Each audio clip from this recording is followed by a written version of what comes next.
vegan veggie place. Yes, I've been there several times. They It's do lovely. weird tea. They do weird tea. They They do weird everything. proper don't weird they? tea. Yeah. Oh, they've got waterlark. All right, we ready to go?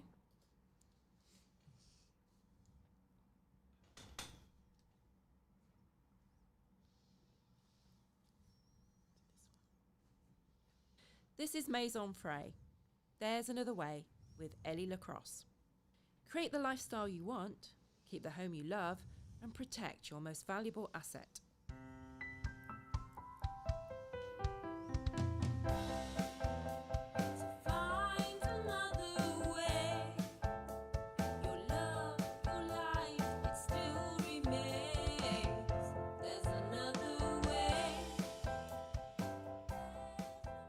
Hello all. Right, today I'm going to be having a chat about overwhelm.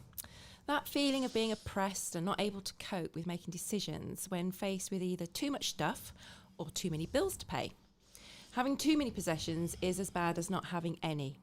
And we all at some time or another feel like we're being ripped off by telecoms companies or utilities or even bank charges. But there are still some of us out there not switching for better deals. So to help us out there and understand what's going on, I'm going to introduce you to two lovely, well-organised ladies from Sheffield, Jo Cavalot from Dottymow and Wendy Ward from Let's Save. Jo Cavalot is an expert declutterer, organiser and home clearer, an all-round optimist. She states she's on a mission to free 10,000 UK homes from all the stuff that holds us back. And my second guest, Wendy Ward, takes away the stress and strain of confusion of comparison websites, and she helps you save money with quality suppliers for your home bills. In effect, self-styled the Martin Lewis of Yorkshire. So welcome, ladies. Thank you so much for coming along today. Good to be here. Yeah, and help us with this idea of overwhelm, because I think in today's modern society, I think we're all sinking under far, far, far too much stuff in the West, aren't we, really? Yeah. So I'm going to start with you, Jo. Yeah? Cool. So I'm going to throw this question out to you. So why do some of us find it so hard to throw our clutter away? And what is clutter? Interesting.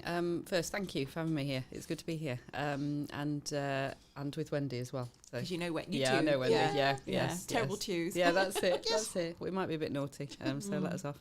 The question. So, what is clutter? That can be a lot of different things to a lot of people. Really, I tend to think of it as the excess, and it's the stuff that actually you don't necessarily need in your life. So that accumulated. Yeah. The sort of the gathered sort of ephemera of your life, yeah, isn't it? And it can be anything. That bus ticket from that particular show you went to see in 1989 that has particular memories. Completely, which can be not clutter. It really does depend on who you are, because clutter is anything that you don't really want or need around you that you've got, I think, and also anything that hasn't got a home. So one of the biggest things that I come across is the stuff that gathers that doesn't have a place to live. And if people may want it there, so to them it may be something that they actually want or need, but it just doesn't have a place to go. Therefore, if it's not got a place, it becomes cluttered. And also, I have this mania, because I'm a space solution specialist, I have a mania of finding a home for everything and making as much storage in a home as possible. Absolutely. Because I like to walk into my space and it's all behind closed doors. Now, when you pull those doors back, there is shelves full of stuff in boxes and things, but it's not openly on show, looking like a heap. And some people may have it on show. Clutter is stuff that it doesn't need to be there really, or that you don't need. And for some people like a lot of things, and they like to have keep a lot of memories, keep a lot of stuff that reminds them of things. Think of the sort of average Victorian home, isn't it, with all those knicky knacks and dust collectors. But it's a lot of dusting, isn't it? Yeah. Not my cup of tea, but but some people like a lot of stuff. Other people don't like a lot. So like you like it away behind closed doors. Other people like it out on display, and that doesn't necessarily make it clutter, because it's just if you don't want it, then that's what becomes the clutter. I mean, I like to show off my reading. Yes. I have a thing about books, because in my ideal life, I'd have a library the size of Blenheim Palace, you know, with wall-to-ceiling bookshelves and little stairs that kind of whiz along. You know, that would be my ideal home. Yeah. And so books are like friends to me, and I cannot throw a book out. My husband's regularly taking stuff out to charity, and I'm like, what? And he goes, can I take some of these? And I go, don't you step away from the books. You dare. Books are an interesting one. They're a really interesting one when you talk to people about that, you know, and a lot of people feel like that. And you know, for me, nothing's cluttered. If you want it, you know, it's not for me to say what anybody should have or not. I'm not a minimalist. I don't believe in that. You know, I think if you want something in your environment, have it. My house is not minimalistic. It's tidy, as you would expect probably, but it's organised, but it's like autobiographical.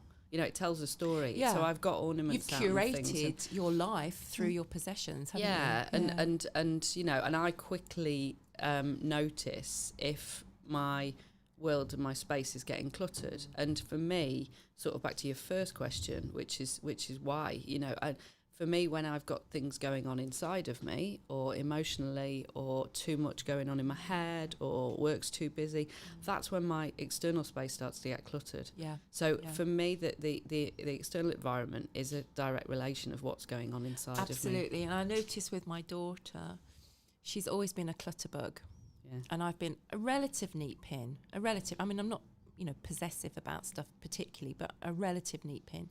And I think that was a little bit of a rebellion on her part. But also, we moved around a lot when she was in her formative years, like an army brat. I mean, we were forever moving across through various countries and whatever. And she had to kind of up sticks, make friends quickly, hit the ground running. And I noticed that she kind of uses her stuff almost like a little fortress to ground her. Yeah, absolutely. And it's only now, as a mature woman of 27, that she's starting to get this idea of letting energy flow around her a little bit and pulling down those walls of clutter. And that's about what's going on inside. You know, she may be feeling uncomfortable about what was going on and not settled, you know, and so a lot of people do that. You know, they hit a point in their lives. There was a lady I worked with, and she identified she'd been made redundant about 3 years previously, and that was when her clutter started to build. Yeah.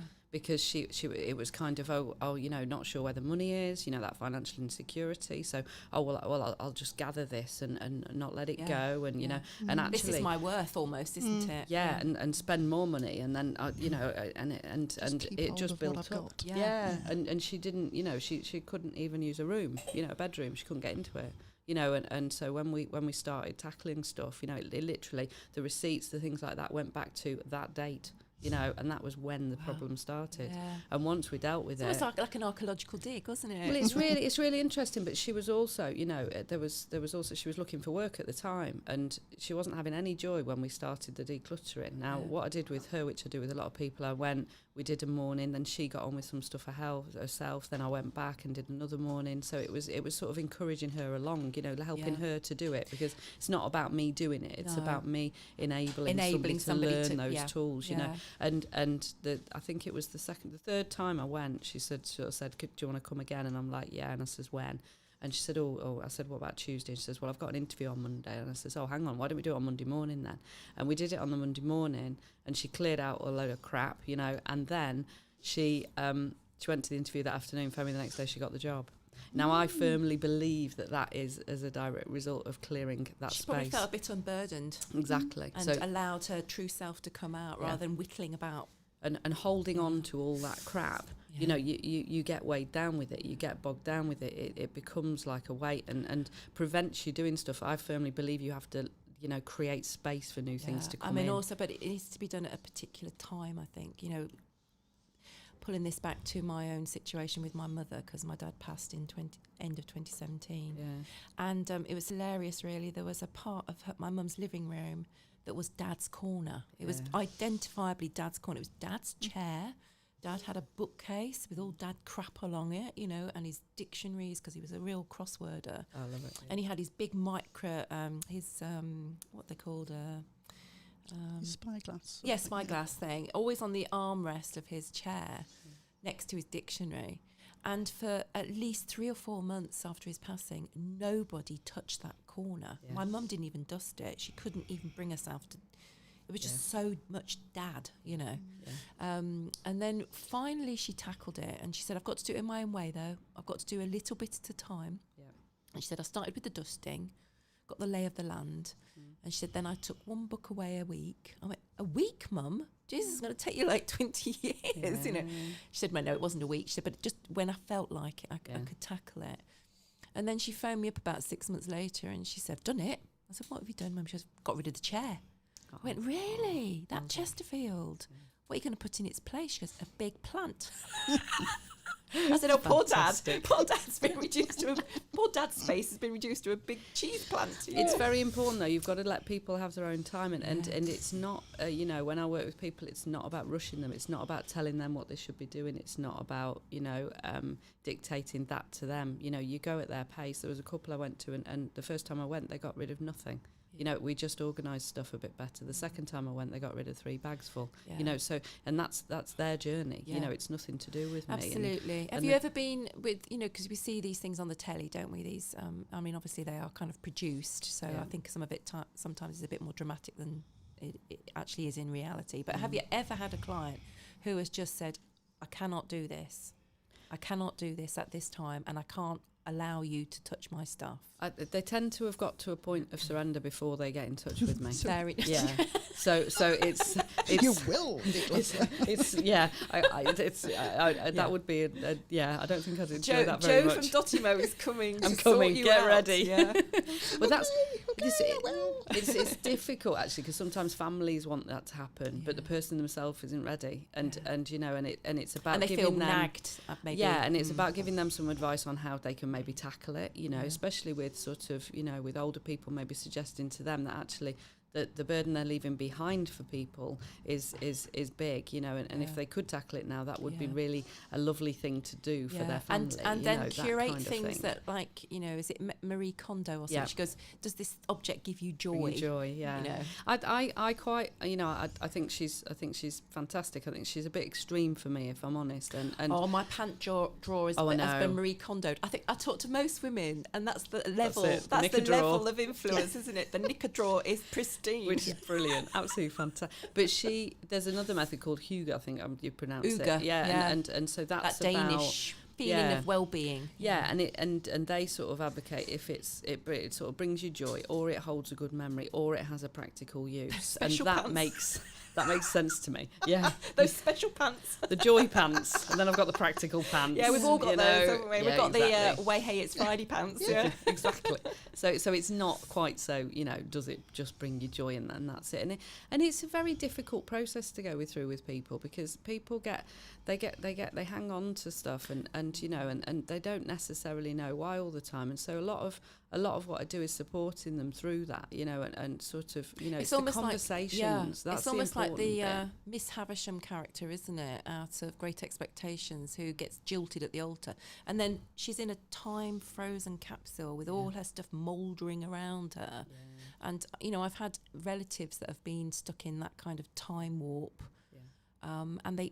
and it's like going back in time when you go to visit them, but things have been in the exact same space from when I was a child. And you think, gosh, you know, you've just not even part of this century, you know. No, and that's, you know, I encourage people to, you know, if they've got lots of ornaments and if they do love them and they want them, then that's great. But why don't you have a box in storage and a box out and rotate things around? You know, change your space, you know, so it's not always the same and you don't see things. You know, enjoy the things that you've got, you know, and look at them in a different way. And the irony is, when you do declutter, then you can curate those things. They actually have more power, don't they? They have more impact. Yeah, and you can see them because so many people are surrounded by that much stuff. You know, I went to a lady's house and she got 3 kids, 5 and under, and you know, and the kids were bored. They were really bored, but they had that many toys, but they couldn't see them. Welcome to my grandkids situation. You know, I've actually said to my daughter-in-law, you know, let's take some of this stuff to charity. Yeah. And exactly the same as you. I said, let's get some baskets and then change the baskets Exactly. around. Move And it then it's around. the kids are like, oh, I'd forgotten about this. And it's like almost like a new toy. Absolutely. And giving it to charity, you know, that's what we do. We try and get as much of it back into the local community as we can. We do quite a lot of work with hospices. So we work with the hospice, with the people who are in there and their families, you know, and then recycle the stuff back into the hospice shops, you know, so it's kind of goes full circle, which is beautiful, because that means that people are helping out with the people that have helped being them involved, as well. yeah. Absolutely. So roughly how long would a sort of typical house project take you? I did the lady we did a whole house. That was a week it took us.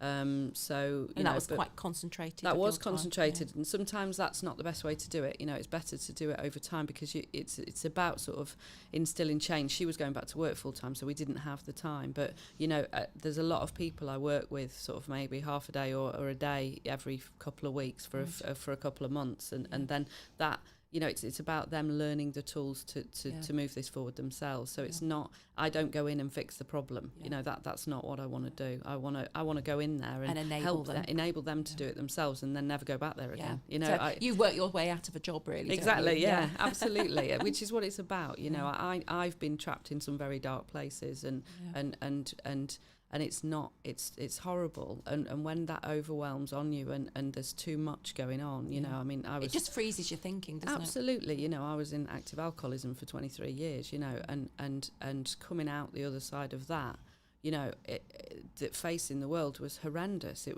was so hard. It's one of the hardest things I've ever done, you know, and the only thing that worked was taking action.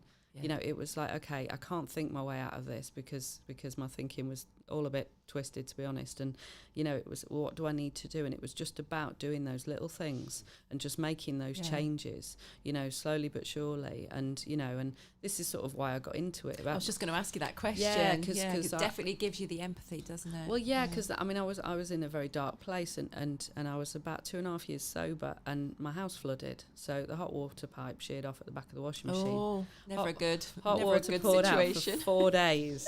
I was away, so the whole house flooded and steamed. So I got back. It was cooked. It was kind of sweaty, wrinkly, cooked, Oiled and house. It wasn't nice. It really wasn't nice. But I mean, it was a 90 grand insurance claim in the end. It was horrendous, you know. And I had to move out, and you know, and I could have lost everything. I didn't actually lose that much stuff, but I could have lost everything at that point, and I didn't. But it did change my relationship to the stuff, you know. It was almost like it gave you the kick up the backside, or maybe the change in circumstance that just could unfreeze your status quo. I couldn't see it before then, and then because of it would have, you know, all of a sudden it was very real that I could have lost everything, you know. But there was that point where I started to question my relationship with the stuff. So I had this orange sofa. And this orange sofa was a Linné Rosette one. It was very expensive, thank you very much. It was, you know, and exactly, and you know, and it was really posh. And I was like, that's worth something. I've got this value attached to it. And actually, because it did get damaged and stuff, and I probably could have kept it. You know, it was only clean water. You know, it wouldn't have been that bad. And I was kind of looking at this sofa, and I'm like, what? I actually started to ask myself, what does that sofa mean to me? And actually, my memories of that sofa were me getting absolutely annihilated, passing out, sucking red wine out of it at 2 o'clock in the morning. That did not hold good memories for me. But I'd got this worth attached to it because it had got some value to it. And the value to me was incredibly negative. Yeah. You know, I got exactly the same situation when I went through one of my divorces, because, you know, I've been married a few times. Just a few. Yes, I know. But there were some furniture attachments, you know, to that lifestyle. And when I was finally free, the first thing I did was get rid of that furniture. Yeah. The weight we hold, and the emotions we hold, and the memories we hold in that stuff around us can be really debilitating sometimes. You know, once I got rid of that sofa, the freedom I felt from it, it was like, wow, you know, I don't need to hold on to that. It was like a prop, wasn't it? Yeah, absolutely. And just reminding me of the past. And I ask myself that a lot. I ask myself a lot of questions about stuff now. Why am I holding on to this? What does this really mean to me? And that value you attach it. And that's also a useful insight, isn't it? When you're having conversations with potential clients, you know, these are the questions that you can ask them legitimately. With some authenticity, and they must see that and understand that you're coming from a place of kindness, You know, it's not brutal. You're not coming in and, right, this has to be cleared up. The family said it's enough's enough, you know. You're actually coming from a place of kindness. There was a woman I was working with, we were going through her clothes, and she said, you know, she got a dress and it reminded her when she was being bullied at work. You know, and she needed to talk that story out. You know, and so we talked about it, and I said, should we send it to the charity? And she said, no. She says, I'm putting that on eBay. It owes me something, that does. And I'm like, too right, go for it. You know, but that was her way of dealing with it. And, you know, and her relationship with her clothes and what she's holding has changed since then, you know, and that's the significant change that gets left behind. You know, it's not just go in, get rid of some stuff. And one of the biggest things is about reorganizing the stuff afterwards. You know all about this, you know. It's not storage. About it's okay, so this is what we're left with now, so where does it need to go? How are we going to curate it, and how does that you know, your environment need to work for you, you know. If that's the swimming bag on the back of the door because that's where you need to grab it from, then that's absolutely fine. It doesn't need to be put away and pristine and you know, and all I've just literally, I was talking to Wendy in the car coming up here, I've just had a side extension done, and it has honestly changed my life very quickly because I've actually got a decent space now to put the larder stuff, to put the laundry stuff, the stuff that was cluttering up the rest of the house and really getting on my wick.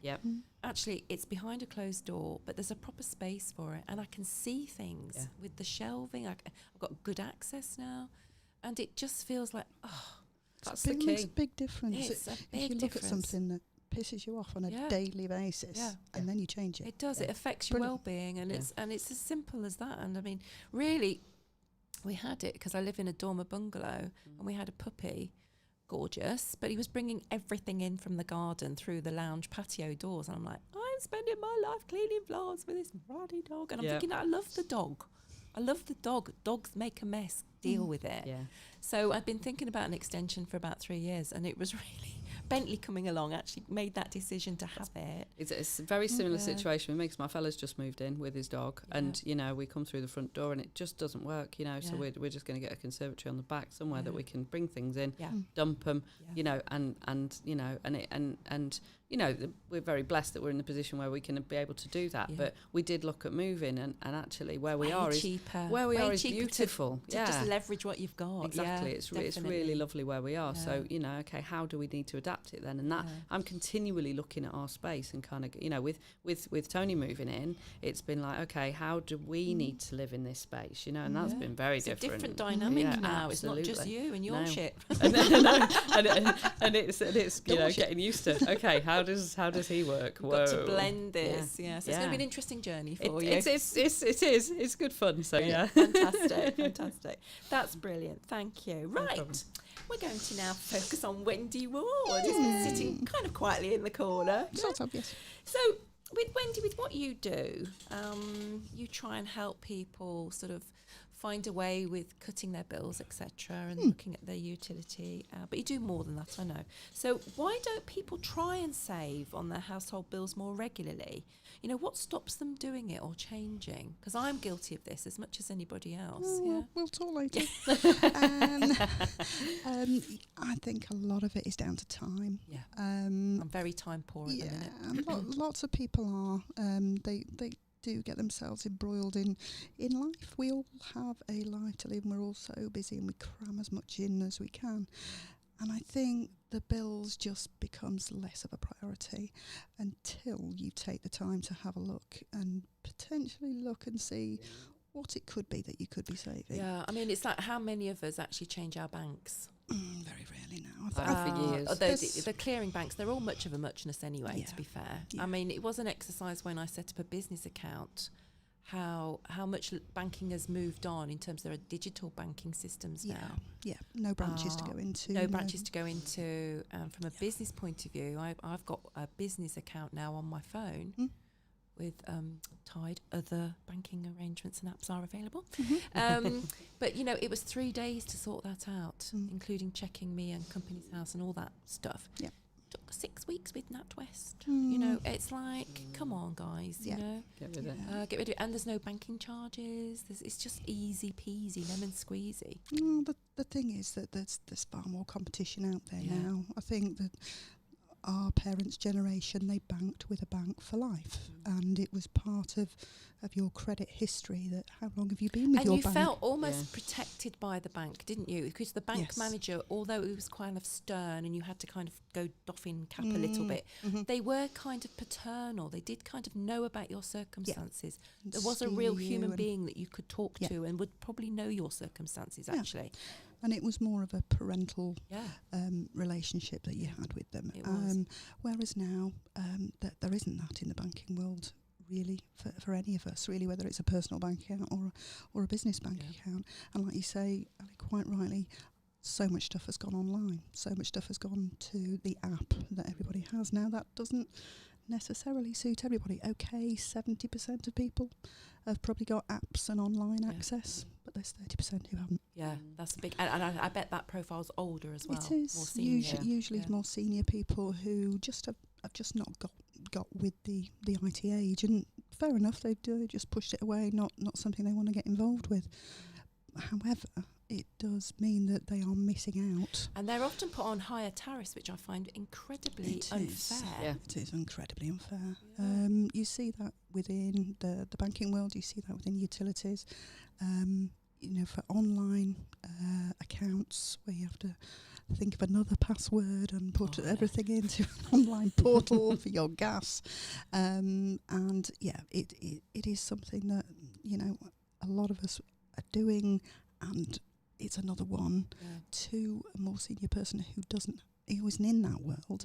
It's an incredibly big task. It is a big task. Do. It seems quite Herculean, doesn't it? Absolutely. Yeah. Now, in terms of utility bills, this is to me a minefield. There seems to be a lot of competition. Okay, there is, but they're all kind of racing to the bottom. Yeah, kind of. You know. Yeah. And so if you're jumping ship, to find a good deal, I find, you get boss-eyed looking at all these comparison websites. So it's supposed to make your life easier. And actually, I find we get back to the old overwhelm situation. Yeah. It is very overwhelming, and I do understand what they're trying to tell me. Sometimes I don't know if I'm comparing apples with pears. Yeah. Yeah. Do you know what I mean? Yeah. And looking at the fine print, I was doing a source for a lady who wanted something that she didn't want a smart meter for her energy, but she didn't want necessarily the cheapest. She wanted great customer service. Yeah. So I had to go through and have a look at 2 different comparison websites for her, and came up with exactly what she was looking for, and gave her sort of 4 or 5 different options for her to choose from in the end, ultimately. But what I had to do was to read through, because some of the fine print of those deals are that you will have a smart meter fitted. Oh, how disingenuous is that? Oh, it's very small print on there, and like you say, when you're already in a confused and overwhelmed state, to then read every bit of every deal. Yeah. So how did they? So there was. Yeah, smart meters are great if you're never going to switch supplier again. Yeah. Because unfortunately, they've put together smart meters that only work with the supplier who puts them in for you. They are going to bring in a next generation of smart meters that will work with any supplier, but let's see how long that takes. We've just said that we didn't want one fitted, because the other thing they do, it's in your house. They send out waves in your house, and a lot of people don't even think of the health aspect of that, and I didn't even know about it. Let's get started on smart technology in the home. Yeah. Because these Alexa devices and things like that, they are the foot in the door with this enabling technology. Yep. But there are downsides to it as well. Privacy. Mm-hmm. The smart meters, it's not going to be a stretch before they're all linked on AI and they're kind of gathering stuff and information about you and everything else like that. Completely. It's coming, isn't it? There's a place for everything, but like you say, there's positives and negatives about it. And people are allowed to make a choice, aren't they? But like you say, if it's in the fine print. Sometimes it's in the fine print, and there is this sort of thing of, should I have one, shouldn't I have one? For some people it works because they never do their meter readings. Yeah. And if they only get a meter reading, chappie knock on the door every 6 months, a 6-month period, they could get very much away from their direct debit. I must admit, when we decided to have a smart meter, and it did It did change my behaviour of usage Initially. initially. And then it Yeah. went in the drawer. Yeah. No, initially it was a bit evangelical. I was going around turning lights off because physically I could see the usage when I stuck that kettle on, when I did the hairdryer, when the tumble dryer went on. It just went, it just sucked energy out of the system. Certainly does.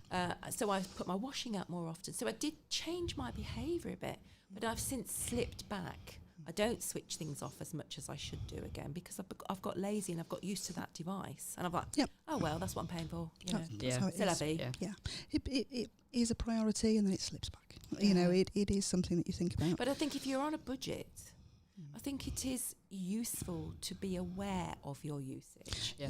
So you can make choices maybe in the winter time to kind of not put that tumble dryer on as much. No. I mean, I can't stand damp towels around the house, even in a big, spacious, airy laundry space that I've got now.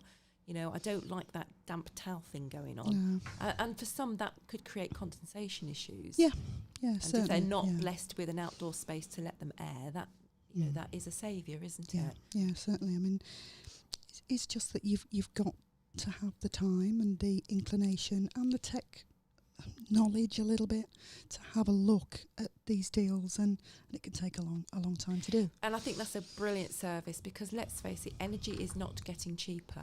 Oh no, it's not. I mean, and it will increase between 14 to 16% increase in electricity. Yeah, now if you're on a fixed income, like some of my clients are, they're pensioners, etc., that is a big chunk of your disposable income, isn't it? Yeah, it certainly is. And I think we had horror stories going back a few years of the switching process, and I've spoken to older people and sort of said, "Oh, I'll never switch again because I went away from British Gas and it went horribly wrong." And yeah, I mean, we're talking about technology, so technology can always go wrong, and sometimes it's how the supplier deals with an issue as it comes up. But the switching process now is so much easier. It used to be 6 to 8 weeks that it would take to switch from one supplier to another. Now it's only 2 or 3. Okay. And there is a smooth, because they don't come in and change the pipes and the gas doesn't. Hardware's staying in No, place, absolutely. You just get it comes through the same pipes and wires. Nothing gets changed. It is just who you pay that changes.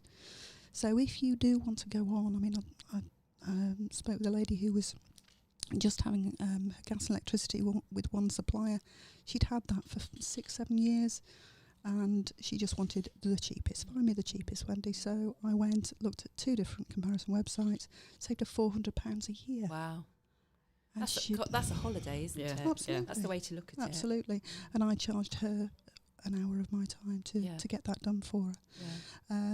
But so again, what are the services? So once you're inside the home and you're doing a sort of audit of what their needs are, what other things can you help in terms of, helping with this overwhelm of, bills, etc.? Well, I think it's sort of, first of all, I put their mind at rest that it's okay. It's fine. We can deal with these bills, because it can just be a pile of bills that is the overwhelm, the enormity of looking at it.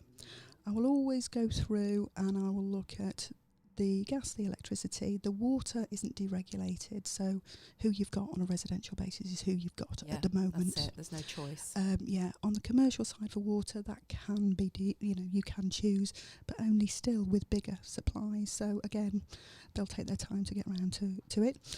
So water's water. But then you've got your television, you've got your telephone. Most people don't have a telephone line, but if they're using the BT infrastructure like Sky and Utility Warehouse and PlusNet, the thing with BT is the outreach, isn't it? Is it BT OpenReach? OpenReach, that's it, got it right. It's all right. OpenReach, and it seems to be that's the sticking point. They organise the infrastructure. Yeah. So if you are, PlusNet is part of BT. It's just a rebranded name, isn't it? It's just the cheap end of BT. And it's based in Yorkshire, so it's friendlier. Apparently. So you've got all those on that infrastructure, and then you've got the Virgin infrastructure, which is cable. Now, if you're not in a Virgin area, you can't have Virgin. End of. But with the BT infrastructure, you would have a landline.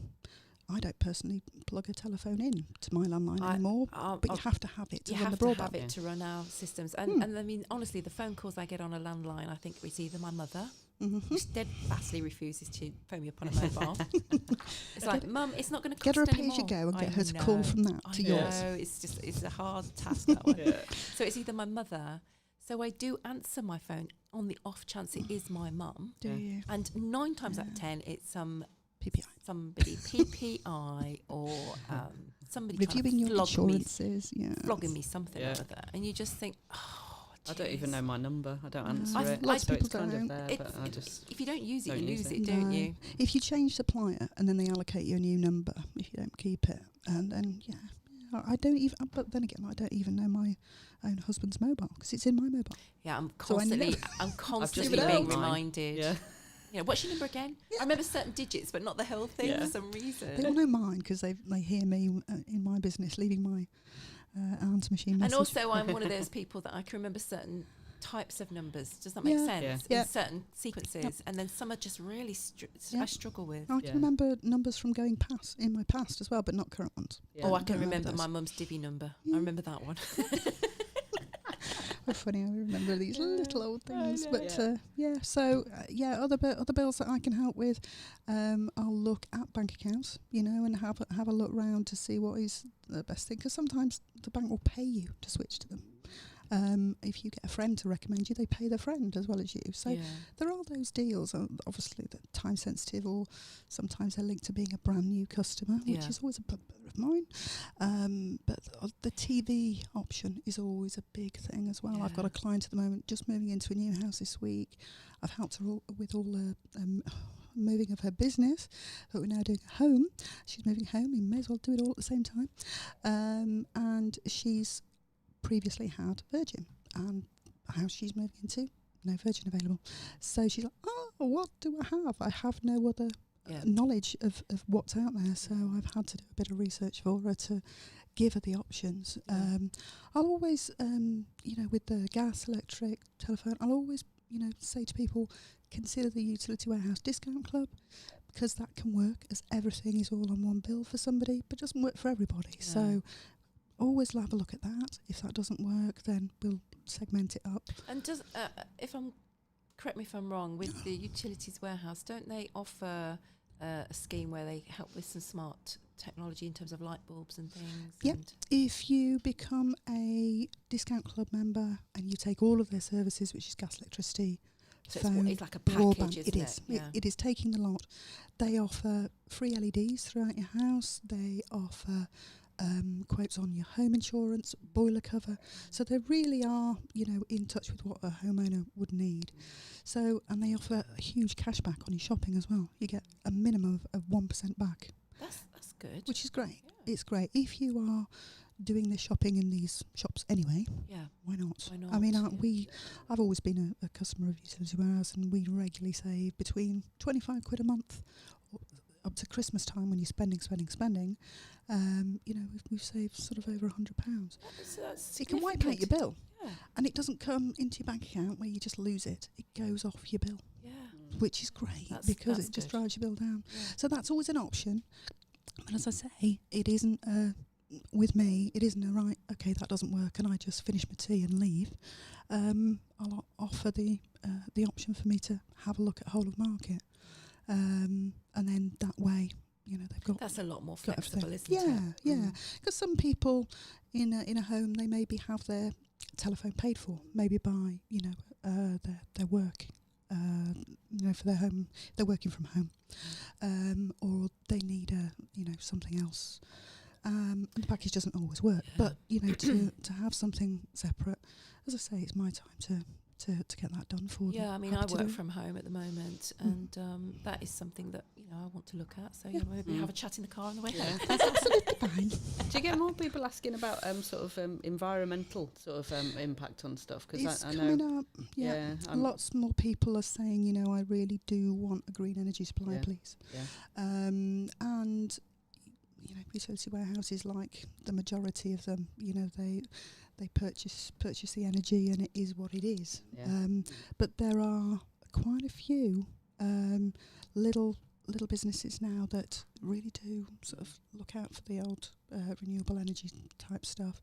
And people, as I say, I will work from a brief. So if somebody only wants renewable energy, Yeah. then that's what I look for. It's like ethical bank accounts and It things is, like that, isn't it? You know, Yeah. there's a whole world of that Yeah. which Yeah. is interesting. Yeah, I don't Yeah. want to be banking with somebody who's kind of on the sly, kind of like shipping out Funding. arms to Saudi and Yeah. things like that. Yeah. You know? No, no, that's absolutely right. So, yeah, I mean, I can take the brief of whatever the client wants.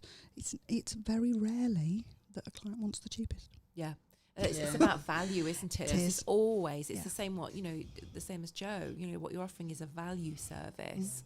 You know, and it's There's no point in having the cheapest if the No. bills are always wrong, No, exactly. and they're horrible to talk to, and they never send you bills. And Yeah. you know, you've got to have that balance of good value, as you say. Yeah, and mine's not cheapest, but it's a not-for-profit company, and they're reinvesting in, you know, Yeah. and so that works for me, you know. Yeah. But it's a choice Absolutely. that you make, isn't it? It is Yeah, a choice. There's absolutely. loads out there. Yeah.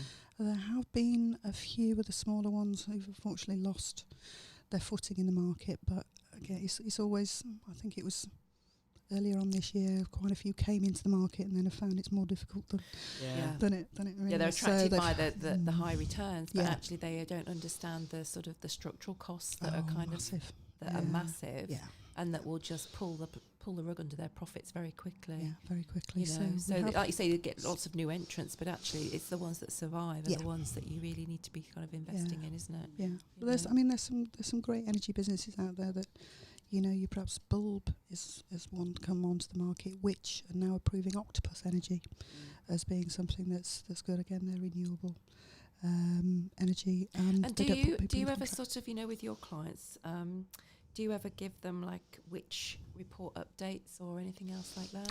Or? Well, which you have to subscribe to it now and actually pay to actually do that. But yeah, I mean, utility warehouse are always getting awarded because they've got mobiles, they've got energy, they've got good customer service, they've got, you know, so they're always being awarded these which awards.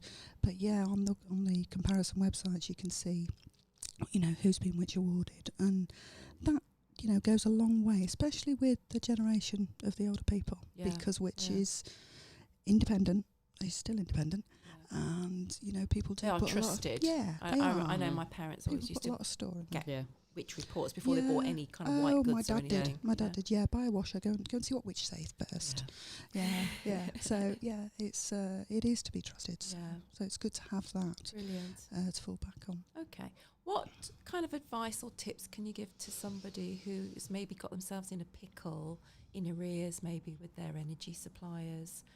You know, have you ever had a situation where you've had to kind of come in and sort of unpick things and rescue Yeah. them a little bit and perhaps be their advocate in negotiating payments and stuff? Yeah, no, I've certainly unfortunately had to do that. And again, it's within. I mean, and by no means am I a debt counsellor. However, you know, just it's never a good idea to stick your head in the sand, and Yeah. unfortunately, it's a lot of what people do. Yeah. So the earlier you speak to these organisations, the better it is. I have had to, you know, give people advice with regard to picking up the phone and having conversations.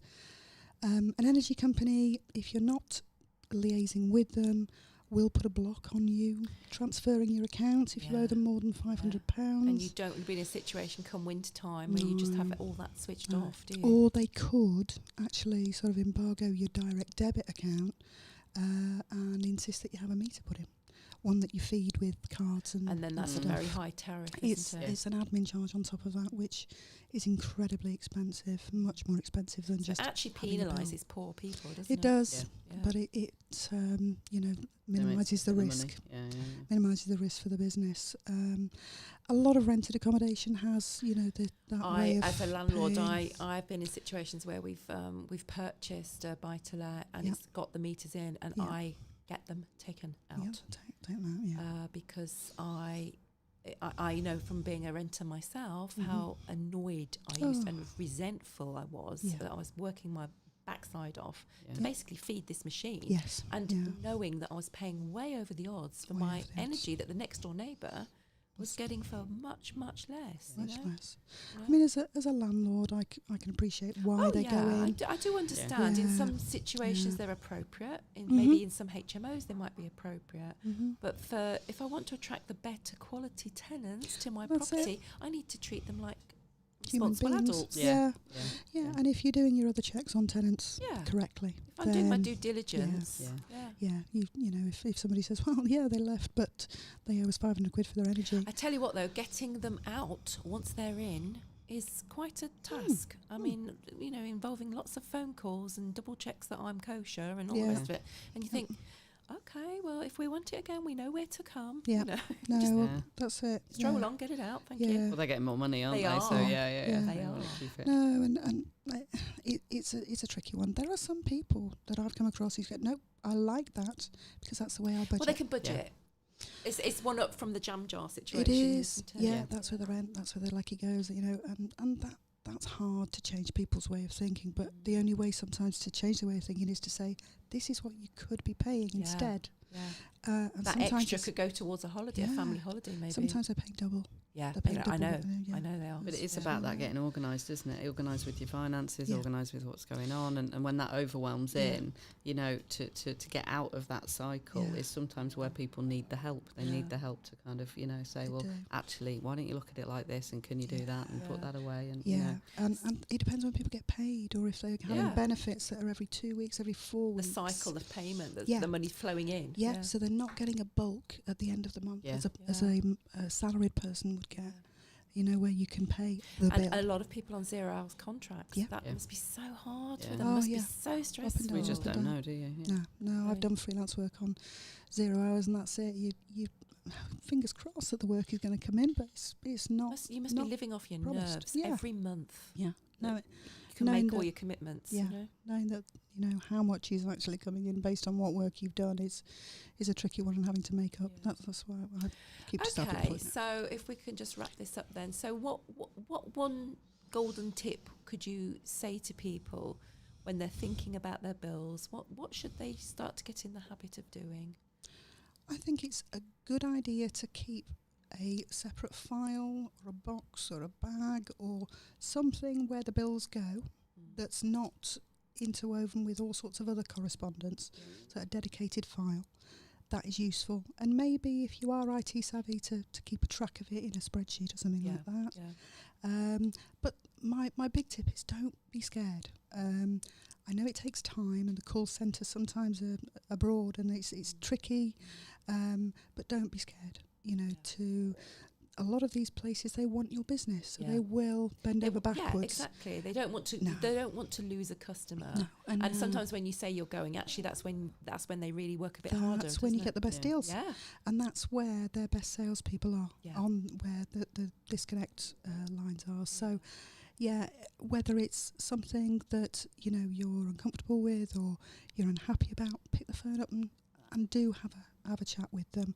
And a lot of the time they will, as I say, bend over backwards to Brilliant. help. And with you, Jo, one last little nugget of, you know, how to keep on top of the overwhelm of clutter in your own home. I think it's about asking those questions of yourself, and you know, ask yourself honestly, what does that mean to you? Do you really need it or not? You know, if you can start there, you start to identify what you've got that you don't really want, it's or like that you don't everything really else. need. It's like with addictions, you've got to be aware of your own addiction before you can get help with it. Yeah, and sort of turning it over, you know, looking at it differently and going, hang on a minute, what is this bringing? Is this useful to me, or is this actually negative, you know, and starting to ask those questions, and you can start to really think about what you want. Are my pants giving me joy? Exactly.